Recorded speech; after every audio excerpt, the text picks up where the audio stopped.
döyünən ürəyi Qarabağa bu konsert vasitəsilə gəlin bir salam yetirək və Ulu Öndərin ruhu mütləq işaddır. Çünki Azərbaycan bugün bütövdür, Qarabağlı Azərbaycandır. Bizim şəhidlərimizin ruhu şad olsun, qazilərimizə can sağlıq arzu edək. Millətimizin birliyi, bərabərliyi o vətən savaşında özünü göstərdi ki, biz Ali Baş komandanın ətrafında, müzəffər prezidentimizin ətrafında sıx birləşdik. Yaşasın dəmir yumruq, yaşasın cənab prezidentimiz. Cahangir Cahangirovun Qarabağ əsəri səslənəcək. Sözləri Rəfiq Zəka Xəndan və solo Zeynəb Nəcəfova, Məhəmməd İsmail Əliyev. Buyursunlar.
Güller açar mavi kucağında, kuşlar uçar, güller açar mavi kucağında.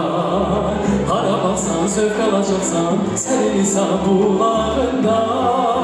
Cennetim Qarabağ, zeynetim Qarabağ, Rəhmərə Gülistanısan, sevgi dastanısan.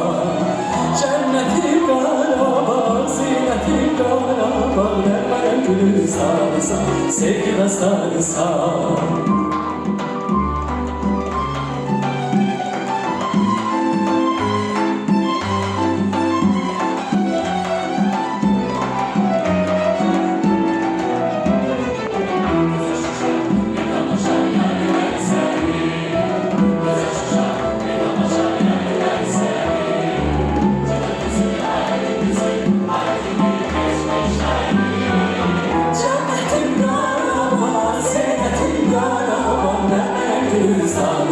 Sevgi dastanısan, cennetin Qarabağ, zeynetin Qarabağ, Rəhmərə Gülistanısan, sevgi dastanısan.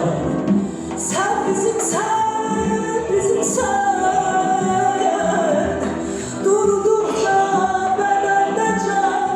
Yaşa, yaşa, çok yaşa, ey şanlı